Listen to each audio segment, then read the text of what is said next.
Bobby Kane from Practical Business Tips. Today I'm going to talk to you about one of my favorite topics, the S&P 500. What is the S&P 500?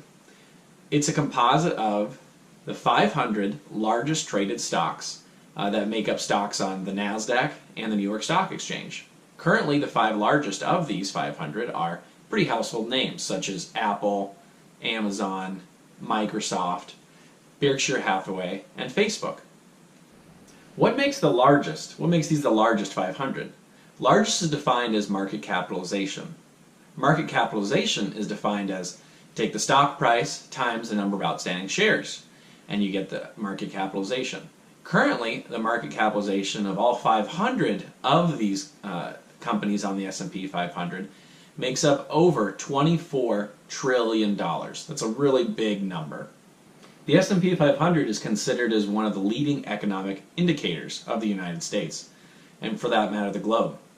If you were to track the S&P 500 all the way back to 1928 to the end of 2017, the annual returns from the S&P 500 composite would be over 10%. Now this 10% makes up of two things. One is just stock price gains, and the other is reinvested dividends. If you were to invest $1 in an S&P 500 index on January 1st, 1970, it would be worth $122.30 as of the end of December 2017. Now, the average person doesn't have time to buy 500 stocks and to balance them in order of largest to smallest to get the top 500. Thankfully, there was a thing started by Vanguard and Vanguard's founder, Jack Bogle, called the S&P 500 Index Fund. This index fund collectively buys all of the 500 stocks from the S&P 500 and balances them, and it tracks them. And so if you buy this index fund, you can pretty much get what the results are of the S&P 500. Now this is where I want to bring up passive versus active investing. Passive investing is pretty much a set it and forget it. The index fund or mutual fund has a strategy and it just follows that strategy. It doesn't try to rebalance very often or try to buy the best stocks or the hottest stocks and get rid of the lowest stocks. It just tracks a published index and just follows the performance of that published index. Jack Bogle is famously quoted as saying, concerning the S&P 500, don't try to find the needle in the haystack, just buy the haystack. Now what this means is don't try to find the best stocks out there, which are always changing. How about you just buy all of the stocks or the top 500 stocks? That way you can get the performance of the best 500 companies and track that. Now passive investing, such as investing in an S&P 500 index fund, is usually accompanied by extremely low fees. Fees for the S&P 500 Vanguard Index Fund are 35 cents for every $1,000 you have invested in there. This is extremely, extremely low and very affordable to the average person. Now, compared to active investing is the opposite of passive. Where passive is a set it and forget it type mentality, active investing is look closely, constantly make changes based on new information, trying to buy the best stocks, trying to buy the winners, and trying to get rid of the losers. It takes a lot of management, it takes a lot of research, it takes a lot of time, it takes a lot of fund managers managing the fund, which drive up costs and expenses.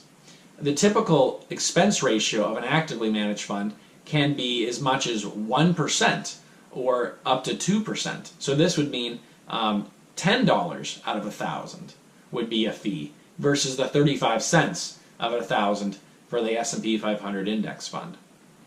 Now, arguably the best investor of all time, considered by many, would be Warren Buffett. Warren Buffett is the CEO of Berkshire Hathaway. Warren Buffett is a huge proponent of the S&P 500 and the benefits that it can have to common investors like you and me. He's such a huge fan that he actually did a bet to prove out that the S&P 500 was better than any actively managed fund. So right here I have Warren Buffett's annual letter to shareholders that he does every year. I'll put the link in the comment section below. This is always a very interesting read. I highly recommend it. It comes out once a year. It's a letter to all Berkshire Hathaway, just investors and stakeholders. So Warren Buffett did a bet because he believed very firmly that an S&P 500 index fund would outperform the vast majority of all actively managed funds over a 10-year period. Now, you may find an actively managed fund that outperforms the S&P 500 over a given 2 or 3 year period, but it's very, very difficult to find one that actually is better, performs better over a 10-year period, and that's what was Warren Buffett's strong conviction. So in 2007, he put this bet out there, and the one that accepted was Protege Partners, their investment management firm, and they got to pick 5 funds of funds, or 5 of their top actively managed performers, what they believed, and that those 5 funds would be tracked over a 10-year period and compared to an S&P 500 index fund, and the winner would be able to pick proceeds from this bet, and it would go to their charity.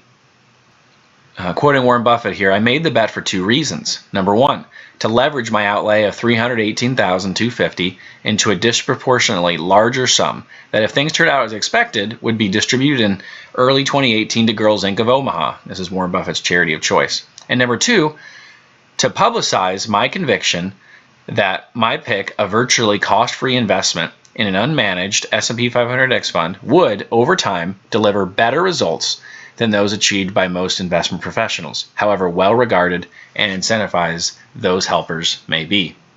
Now, the counterpart in the bet, Protege Partners, they got to pick their best 5 funds, and this is not a small sample size, Warren says. Those 5 funds of funds, in turn, owned interest in more than 200 hedge funds. So Warren wanted to compare head-to-head with an actively managed funds, and this was a good sample size to compare to. So over a 10-year period, there actually was an advantage that could be foreseen as an advantage from these funds of funds from Protege Partners, in that they could and did rearrange their portfolios of hedge funds during the 10-year period, investing with the new stars while exiting their positions in hedge fund managers who had lost their touch. So Protege Partners had the ability to get rid of the losers or the underperforming companies, and they had the ability to buy the hot stocks that were really performing well, like the Amazons or the Apples. They had this ability, whereas the S&P 500 was just an unmanaged, set it and forget it, that just owned the 500 largest stocks and tracked their performance. It didn't try to get rid of the worst or just concentrate on the best. It bought the whole haystack. It should be noted that these managers, hedge funds managers from Protege, were highly incentivized.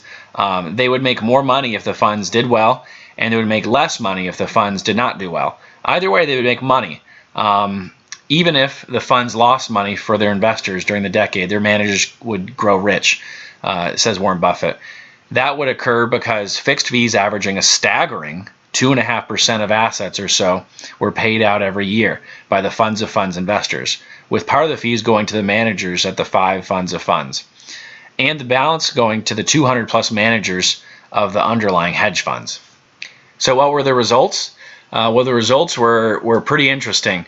Resoundingly, the S&P 500 index fund beat each and every one of these 5 funds. Now, as part of the agreement with Protege Partners, the funds' names were not disclosed, so they were just given Fund A, Fund B, Fund C, Fund D, and Fund E. But over the 5-year period, the S&P 500 averaged 8.5%.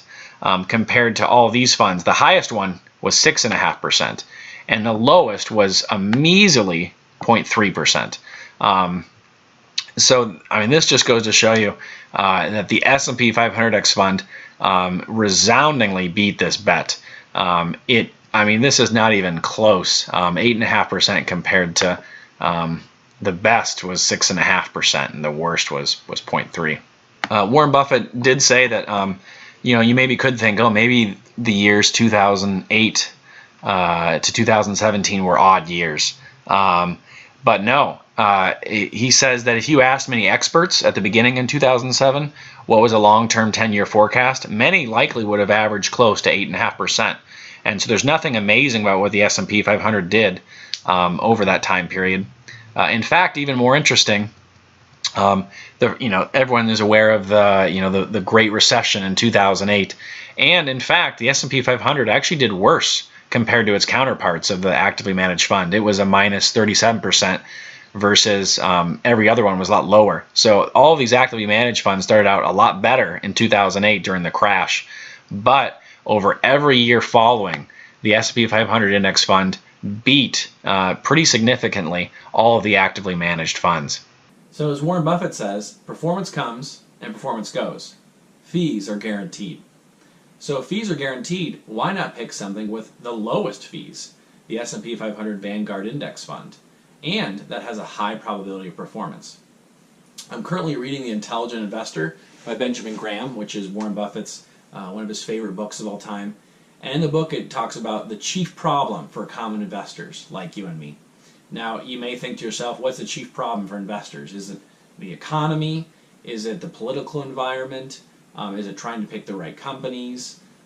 Is it infrastructure being invested in the economy? Those may come to mind. They're often talked about. But the chief problem for investors, according to Benjamin Graham, is none of that. But it's actually the chief problem is the investor itself. That we're the problem. That human nature is the problem, and it tends to have fear and irrationalness. And you won't let things set it and forget it like an S&P 500 index fund. You constantly make choices and trying to buy winners and sell losers, and you're trying to do the best you can, and by the end of it you're worse off than letting it sit and forget it. So I hope you enjoyed this video. I hope you learned something. I hope I can be unbiased, providing good information. If you have any questions, just put it below in the comment box and I'll get back to you. Have a great day.